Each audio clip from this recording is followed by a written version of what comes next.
Bonjour à toutes et à tous, bienvenue pour un nouvel épisode du Journal du Real. Toujours sous le soleil espagnol pour ma part, je crois que Brazza aussi profite du bon temps, alors si vous entendez quelques bruits de fond, circulation, oiseaux ou autres, désolé d'avance. Je tourne depuis la terrasse, la mer est à 30 secondes, mais bon, le trafic aussi, malheureusement. Caméra aujourd'hui, grosse vidéo actu. On va faire le point sur toutes les dernières infos autour du Real Madrid, notamment côté Mercato. On parlera de Saliba, de Konaté et de quelques updates importantes. Bref, installez-vous bien. Avant tout, Brazza, comment tu vas?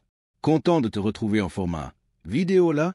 Silhouette de tes départ, Brazza, ouais franchement, ça fait plaisir. Merci pour l'invitation. C'est vrai que ça faisait un moment qu'on se voyait surtout en live, donc content de revenir pour une vraie vidéo. Micro, super. Et comme je te l'ai dit, on est dans une période un peu étrange. Le programme est à la fois chargé en rumeurs, et en même temps, on sent que tout le monde attend le vrai retour, la reprise officielle de Xavi Alonso le 4 août avec son groupe. Et d'ailleurs, petite parenthèse rapide, je vous invite à jeter un œil à la description. Il y a plein de bons liens pour soutenir la chaîne, choper un beau maillot ou même apprendre l'anglais et l'espagnol avec BB-Ling. Vraiment, allez y faire un tour pendant cette période creuse, ça peut vous plaire. Mais bref, Brazza, on commence par quoi? Saliba? Konaté? Ou les dossiers plus internes, style les petits soucis de gestion d'effectifs de Xavi Alonso? Silhouette de Tekipar, Brazza. Franchement, on peut rentrer direct dans le vif du sujet avec Saliba. C'est le dossier chaud du moment. Micro, allez, c'est parti. Parlons un peu de William Saliba. Il est récemment passé en zone mixte après un match de prépa avec Arsenal. D'ailleurs, Arsenal monte un bel effectif avec des recrues intéressantes. Et à la question sur sa prolongation, il répond « J'espère bientôt. Dieu est grand. Cette saison, on va essayer de tout gagner. » Alors évidemment, on peut lire ça de deux manières. Soit tu le prends au premier degré, je vais prolonger à Arsenal, tout roule, Dieu merci. Soit, et c'est ce qu'on se disait en off, c'est une réponse un peu évasive pour se débarrasser de la question. Ah, Inch'Allah un peu poli. En gros, il ne ferme pas la porte à un départ, mais il ne veut pas créer le buzz non plus. Silhouette de Tekipar, Brazza. Franchement, ouais, sur le moment j'ai eu un coup de panique. Je me suis dit, c'est mort, il va prolonger. Mais après réflexion, c'est typiquement le genre de réponse qu'un joueur donne quand il veut la paix. C'est diplomatique. Il botte un peu en touche, il garde ses options ouvertes. Et puis on le sait, au Real, le poste de défenseur central est une vraie priorité. Même si une recrue est arrivée récemment, c'est clairement pas suffisant. Le club le sait, les supporters aussi. C'est pour ça que le nom de Saliba revient beaucoup ces derniers jours. C'est l'un des meilleurs à son poste, et surtout, son contrat court jusqu'en 2027. Donc si tu veux le faire venir un jour, c'est maintenant ou dans un an, au risque de voir Arsenal le prolonger.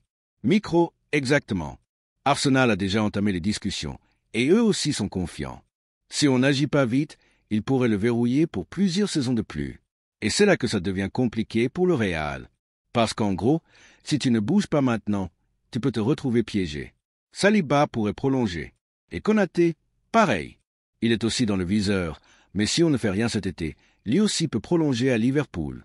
Résultat, tu te retrouves dans un an ou 200 options crédibles sur le marché. Et vu le niveau de ces deux joueurs, t'auras du mal à trouver mieux, même avec beaucoup d'argent. Silhouette de tête qui part, Brazza, c'est exactement ça. Et comme tu dis souvent, l'intérêt du Real est là. Le joueur le sait. Pour lui, le Real Madrid, c'est clairement le seul step au-dessus d'Arsenal. Mais cet été, c'est quasi impossible de le faire venir. On l'a déjà dit, Saliba ne bougera pas en 2025. Par contre, l'espoir du club, c'est 2026. Il y restera un an de contrat. Arsenal pourrait alors être obligé de discuter. Micro, mais pour que ce scénario se réalise, il faut impérativement qu'il ne prolonge pas entre-temps. Et c'est là que le Real tente un coup de poker. Tu laisses passer le Mercato 2025 en espérant que le joueur reste sur sa position. Et là, tu reviens à la charge avec toute ta force. Mais attention, parce qu'Arsenal va lui vendre un projet, des titres à aller chercher, un groupe solide. Et on sait que Saliba s'y sent bien. Donc voilà, dossier complexe à double tranchant. Fin de contrat 2027. Le Real est là, le joueur est intéressé, mais Arsenal joue sa carte. On suit ça de très près. Et on va pas se mentir, cette déclaration de Saliba en zone mixte, elle confirme surtout une chose, cet été, c'est mort. Le Real est clairement intéressé, mais on parle d'un pourcentage entre 0 et 1% de chance que ça se fasse dès maintenant. C'est un dossier à oublier pour ce mercato, tout simplement. Mais ce qui est intéressant avec ce genre de situation, c'est qu'elle peut aussi évoluer très vite selon les performances de l'équipe. Si Arsenal fait une grosse saison, ça peut renforcer son envie de rester, comme ça peut aussi accélérer son envie d'aller chercher plus haut. On avait eu cette discussion avec le 4 ans Alexander-Arnold à Liverpool. Certains disaient que le titre en Premier League allait peut-être le convaincre de rester. Et finalement, non. Il avait déjà fait son choix. Real Madrid, quoi qu'il arrive. Alors la question c'est, est-ce que Saliba est dans le même état d'esprit que Tran? Est-ce qu'il s'est déjà dit, peu importe ce qui se passe, le Real est l'étape suivante? Rien n'est moins sûr. D'autant que sa fin de contrat est en 2027, donc pas dans un an, mais dans 2. Ce qui lui laisse le temps de mûrir sa réflexion. Et ça, c'est pas forcément en faveur du Real. Voilà pour cette petite réaction à chaud. Dites-nous en commentaire ce que vous en pensez. Est-ce que vous voyez ça comme un coup dur pour le Real? Est-ce qu'on se dirige vers un Saliba qui prolonge à Arsenal? Parce que pour être honnête, la situation reste très floue. Micro, maintenant, passons au cas Konaté, parce que là aussi, ça bouge beaucoup en coulisses. On vous l'a déjà dit, mais on le répète. Le Real Madrid veut renforcer l'axe central, c'est une vraie priorité du club. Entre les incertitudes physiques autour de Militao et Rudiger et le besoin de renouveler l'arrière-garde, il faut du neuf. Et c'est là que le profil de Konaté revient sur la table. Selon les dernières infos relayées notamment par Ramon Alvarez de Mont, le club considère Konaté comme un candidat idéal. Fort, rapide, bon relanceur, habitué à jouer avec Trent Alexander-Arnold, ce qui pourrait faciliter son intégration à Madrid. Mais attention, il y a 3 conditions très claires pour que ce transfert se réalise en 2025. Premièrement, le projet du Real est plutôt calé sur 2026, pas cette saison. Il faudrait donc accélérer le plan si on veut Konaté dès maintenant. Deuxièmement, il faut qu'un défenseur parte. Que ce soit Alaba ou Rudiger, il faudra libérer une place. C'est quelque chose qu'on vous avait déjà expliqué il y a quelques semaines. Et troisièmement, Liverpool doit échouer à prolonger Konaté. Parce que pour l'instant, ils ont déjà entamé des discussions, et ils insistent. Ils veulent absolument éviter un scénario à la Trent Alexander-Arnold où ils perdraient un cadre gratuitement ou au rabais. Il y a même eu des bruits selon lesquels ils seraient prêts à le vendre dès cet été, s'ils voient qu'une prolongation est impossible. Mais là aussi, il y a une barrière, le prix. Liverpool en demande au moins 50 millions, et le Real Madrid n'est pas du tout prêt à mettre cette somme pour un défenseur central cette année. Il faudrait donc que les Reds baissent leurs exigences pour que ça bouge. Cela dit, Konaté reste un vrai favori dans l'esprit de la direction. Non seulement pour ses qualités, mais aussi parce que son avenir à Liverpool n'est plus aussi clair. Il a déjà refusé plusieurs offres de prolongation, ce qui met de plus en plus de pression sur les dirigeants anglais. Et comme l'expliquait encore récemment Ramon Alvarez de Mont, si Liverpool ne parvient pas à le prolonger rapidement, ils seront sans doute contraints de le vendre plus tôt que prévu, sous peine de revivre un nouveau feuilleton Trent. On voulait aussi revenir sur une info qu'on avait déjà évoquée en live il y a 2 ou 3 semaines concernant le dossier Konaté. C'était dans une vidéo où Ramon Alvarez de Mont expliquait un point très précis. Si Liverpool ne parvient pas à le prolonger d'ici le 20 août, alors on pourrait voir le Real Madrid passer à l'action, avec une offre bien plus basse que les 50 millions demandés. On parle d'un montant autour des 25 à 30 millions d'euros, ce qui serait évidemment plus acceptable pour le Real. Et là, Liverpool n'aurait peut-être pas le choix. Tout simplement parce qu'ils savent que s'ils ne vendent pas maintenant, le joueur pourrait très bien partir libre plus tard, comme ce qui s'est passé avec Trent Alexander-Arnold. Et surtout, dans ce dossier, il y a une constante très claire. Konaté ne veut signer que pour le Real Madrid. Il a été très clair là-dessus. Donc, même si on dépend aujourd'hui des situations d'Alaba ou de Rudiger, on sait aussi que le plan du club est ciblé sur 2026. Pourquoi? Parce que c'est la fin de contrat d'Alaba et possiblement celle de Rudiger aussi. Coup au but, ce qui fait que le Real anticipe déjà une situation où ces 2 joueurs ne seront plus là. Le souci, c'est que les faire partir de cet été est très compliqué. Alaba, par exemple, il n'y a aucun club prêt à s'aligner sur ses exigences salariales. À moins d'un accord à la hasard, une résiliation de contrat à l'amiable, c'est pratiquement impossible. Rudiger, c'est un tout petit peu différent. Il y a peut-être un infime espoir qu'un club, genre un club saoudien ou un club en reconstruction, vienne se positionner. Il y avait eu des contacts dans le passé avec l'Arabie saoudite, on vous en avait parlé. Et le Real serait prêt à discuter si une offre concrète arrivait.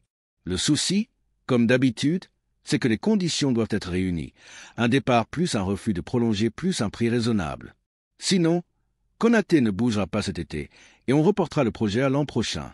Micro, mais moi, personnellement, je pense que si le Real peut gratter une ouverture, il faut foncer. Parce qu'on a dit que ça dépendait d'Alaba et de Rudiger, c'est vrai. Mais côté salaire, les économies à venir sont énormes si tu parviens à te séparer de l'un des deux. Et vu la fiabilité physique actuelle de Rudiger, je pense qu'on est nombreux à penser qu'il y a un vrai sujet à traiter là-dessus. D'ailleurs, selon AS, le Real Madrid a 5 dossiers chauds en ce moment. Alaba, Mendy, Rodrigo, Ceballos et Endrick. Et moi, très honnêtement, je rajouterai un 6e. Rudiger. Tableau avec tendance descendante, Ramon Alvarez l'a encore dit récemment. Le club a des doutes croissants sur sa capacité physique. Ils sont reconnaissants pour son implication et ses performances passées, mais ils sentent que physiquement, il est en fin de cycle. Et si l'Arabie Saoudite revient à la charge, il n'est pas exclu que le Real accepte de négocier. Micro, voilà pourquoi pour moi, il faut vraiment parler de 6 dossiers épineux. Et Alaba, c'est peut-être le plus dur à gérer. Il touche 24 millions par an, il est dans le club de ses rêves, il connaît Xavi Alonso et il espère secrètement, je pense, une dernière chance de se relancer. Et je peux le comprendre humainement. Tu as un coach que tu connais, tu espères un dernier élan, une rédemption. Et selon la presse espagnole, c'est clairement ce qu'il envisage. Il croit encore pouvoir s'imposer dans cet effectif. Mais est-ce réaliste? C'est une autre question. Mais avant de passer à la suite, parlons un instant de Ferland Mendy. Aujourd'hui, les latéraux du Real Madrid s'appellent Fran Garcia et Serra. Et selon Marca et AS, le choix du club est clair. Ferland Mendy n'entre plus dans les plans. Le problème? Il est blessé jusqu'en octobre. Et avec son gros salaire, très peu de clubs se bousculent pour le récupérer. Ce sera donc un dossier très compliqué à boucler de ce mercato. Le message, en tout cas, a été envoyé. Dans les mois à venir, Mendy fera partie des joueurs accessibles sur le marché. On rappelle qu'il a prolongé son contrat discrètement, sans officialisation, jusqu'en 2028. Alors peut-être qu'au mercato d'hiver, ou plus probablement à l'été 2026, on entendra de nouveau parler de son avenir. Mais là, franchement, avec seulement 14 matchs disputés sur 38 en Liga cette saison, et une cote qui a chuté depuis 1 ou 2 ans, c'est mission quasi impossible de le vendre. L'autre dossier brûlant côté départ, c'est évidemment Rodrigo. On est en plein jeu de chaises musicales. On vous en avait parlé récemment avec Pablo, et depuis, ça n'a pas beaucoup bougé. Il y a bien eu un petit mouvement avec le Bayern qui s'est positionné sur Luis Diaz, ce qui pourrait libérer une place à Liverpool. Mais pour l'instant, toutes les dernières rumeurs autour de Liverpool se concentrent sur Alexander Isak. Résultat, comme on vous l'avait dit, les portes se ferment petit à petit pour Rodrigo. Et franchement, tout ça laisse penser que la tendance est clairement à un maintien au Real. Alors oui, il faudra qu'on en parle plus en détail en pré-saison. Comment tu agences tout ça? Avec Mbappé, Vinicius, Endrick. Il y a un vrai casse-tête à venir. Mais les conditions pour que Rodrigo parte sont très strictes. Le Real réclame 100 millions d'euros. Et au vu du marché actuel, c'est loin d'être exagéré. Quand tu vois les prix auxquels partent d'autres joueurs, certains pourraient même dire qu'on pourrait demander plus. Sauf que voilà, la Premier League a déjà sorti le chéquier. Arsenal, par exemple, s'est retiré du dossier parce que, selon The Athletic, le clan Rodrigo a été trop exigeant en termes de conditions personnelles. Tottenham? Oui, pourquoi pas, mais honnêtement, si t'es Rodrigo, est-ce que t'as vraiment envie d'aller là-bas? Avec tout le respect pour les Spurs, ce serait une vraie régression. Pas un étage en dessous, mais 2 ou 3. Donc oui, on se dirige tout doucement vers un mercato très calme du côté de Madrid, à moins d'un énorme rebondissement de dernière minute. Et puis il y a le dossier Dani Ceballos, et celui-là il est limpide. Lui, il veut partir. On vous l'avait déjà dit il y a quelques semaines, Ceballos a demandé à ses agents de lui trouver une porte de sortie cet été. Mais problème, Xavi Alonso souhaite le garder. Il considère qu'avec un mercato qui traîne en longueur, il ne peut pas se permettre de perdre un milieu supplémentaire. Parce que si tu enlèves Ceballos, tu démarres la saison avec seulement 4 milieux valides, Valverde, Camavinga, Tchouaméni et Arda Güler, si on le compte vraiment comme un milieu. Et avec la blessure de Bellingham, tu es très vite court en options. C'est pour ça qu'Alonso bloque son départ, au moins pour le moment. Et puis il y a aussi le dossier Endrick, que vous connaissez bien. Va-t-il être prêté pour obtenir du temps de jeu en vue de la Coupe du Monde 2026? C'est une vraie question qui agite le club. Et petite parenthèse, on parle beaucoup d'un transfert à 75 millions d'euros pour Endrick, mais selon Ramon Alvarez de Mont, ce chiffre est largement gonflé. En réalité, On serait sur 35 à 40 millions d'euros fixes, le reste étant composé de variables et surtout d'ajustements fiscaux liés à l'achat d'un joueur en Amérique du Sud. Donc non, ce n'est pas un transfert à 80 millions comme certains ont pu le dire. Bref, on a donc 5 à 6 dossiers très chauds côté Real Madrid. Alaba, Mendy, Rudiger, Ceballos, Rodrigo, Endrick, et tant qu'aucun de ces dossiers ne bouge, il n'y aura aucune arrivée. C'est aussi simple que ça. À noter tout de même, Chema, le jeune défenseur, a officiellement signé à Stuttgart pour 3 millions d'euros. Une belle opportunité pour lui, peut-être un développement à la Carvajal en Bundesliga. On lui souhaite le meilleur. Est-ce qu'on a oublié quelque chose? Tu voulais réagir sur un point? Non, honnêtement, on a tout passé en revue. Moi, je pense que côté Mercato, ça va rester calme. Rodrigo, c'est compliqué. Pas tant à cause du prix demandé par le Real, certains clubs comme Arsenal ou le Bayern pourraient le payer, mais surtout à cause de ses prétentions personnelles. Des demandes salariales trop élevées, ça a refroidi pas mal de monde. City, par exemple, malgré que Guardiola soit fan du joueur, ne semble pas prêt à faire des folies. Liverpool est à fond sur Isaac. Et franchement, si c'est pour remplacer Luis Diaz, moi je les aurais plus vus tenter le coup sur Malik Fofana. Moins cher, plus de potentiel de progression. Mais bon, c'est une parenthèse. Au final, même Everton voulait Fofana, mais apparemment il n'a pas envie d'y aller. Et franchement, je le comprends. Pourtant, ils font un mercato pas si dégueu. Et puis pour le Bayern, c'est acté, ils sont partis sur Luis Diaz. Donc Rodrigo va rester. Pour Endrick, c'est compliqué de le prêter quand il est déjà blessé. Il va revenir en octobre, donc un prêt d'1 an. Tu perds déjà 2 mois, pas l'idéal. Ceballos, à moins que le Betis ne débarque en fin de mercato avec une offre à 5 millions comme d'habitude, il va rester aussi. Quant à Alaba et Rudiger, comme on l'a dit, c'est quasiment mission impossible de les faire partir. Donc moi, sincèrement, je pense qu'on va être déçus. Il ne va rien se passer d'ici la fin du mercato. Et encore une fois, s'il n'y a pas de nouveau défenseur central qui signe, pour moi ce sera dramatique. Surtout si tu veux évoluer à 3 derrière avec Militao, Alaba ou Rudiger dont tu connais déjà les limites, et peut-être un Tchouaméni qu'on repositionne en défense centrale, pourquoi pas?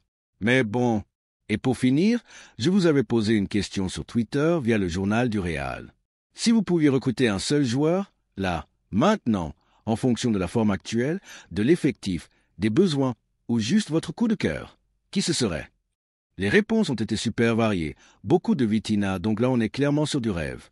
Abdou nous a même cité Nicolo Barella. Et franchement, pourquoi pas? On voit aussi pas mal de messages sur le besoin d'un renfort au milieu de terrain. Et clairement, il y a 2 noms qui reviennent tout le temps. William Saliba, évidemment le rêve absolu pour une grande partie des supporters, et Vitinha, qui forme avec lui le duo de tête dans les préférences des fans.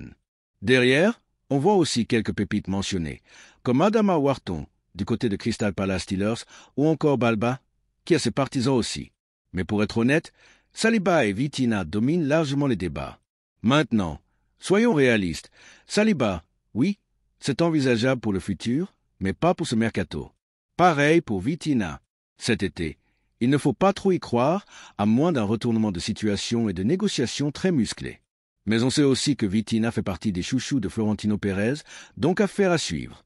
Et désolé s'il y a eu quelques petits lags vers la fin. C'est normal, je suis littéralement en train de streamer depuis la plage. Donc, ouais, on n'est plus dans une cave, mais c'est pas forcément mieux niveau connexion. Hein?